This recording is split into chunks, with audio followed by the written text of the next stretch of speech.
Hello, I'm Dr. Sugar, your internet doctor, here to continue our discussion on influenza and the influenza vaccine.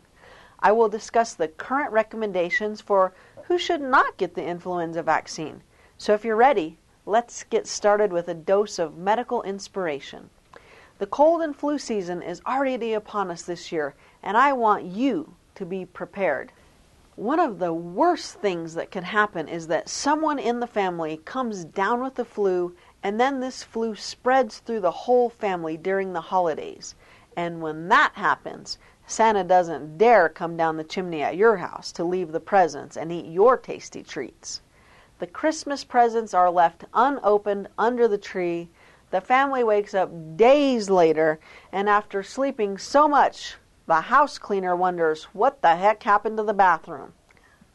Now, when you think about who is most susceptible to the flu virus, is always the very young and the very old, and also those with compromised immune systems as well. So the big question is, should Grandma get the flu shot? There are some people who should not get flu shots, and I want you to clearly understand this. If you haven't seen Grandma for a while, you may not remember some things about her. For example, does she have an allergy to chicken eggs? Now, it's possible that maybe she does still eat eggs anyways, but maybe has an allergy, so you better ask. Those people who have a severe allergy to chicken eggs should not get vaccinated against the flu. That's because the process of creating the flu vaccine uses chicken eggs, and the protein from chicken eggs shows up in the flu shot. Now, since the vaccination enters the bloodstream directly, and you never want any type of protein injected directly into the bloodstream that causes an allergy, because it could cause the collapse of the whole system.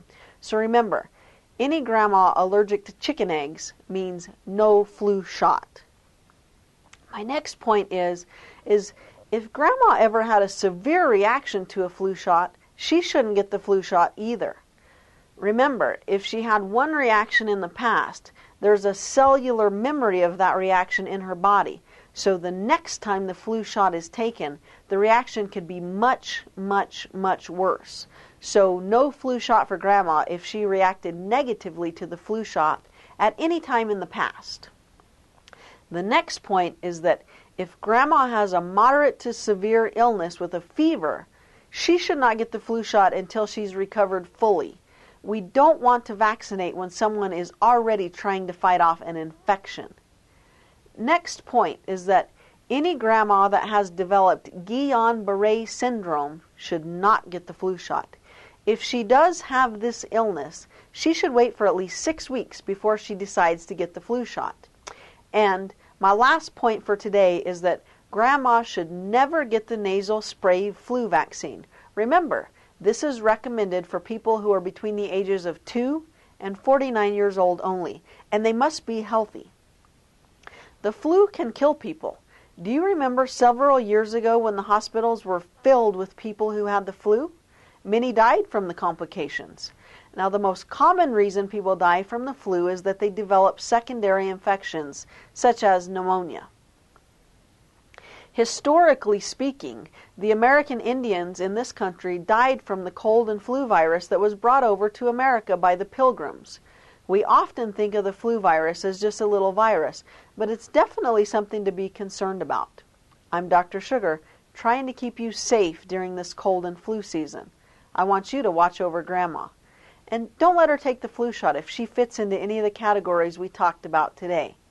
And remember, even though for the sake of today's discussion I talked about Grandma getting the flu shot, obviously the contraindications to the immunization apply to everyone, you included.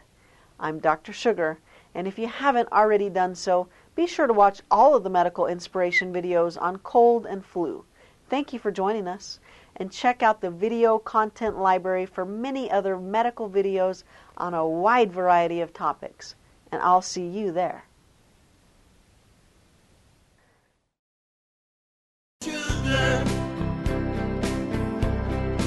Dr. Sugar can entertain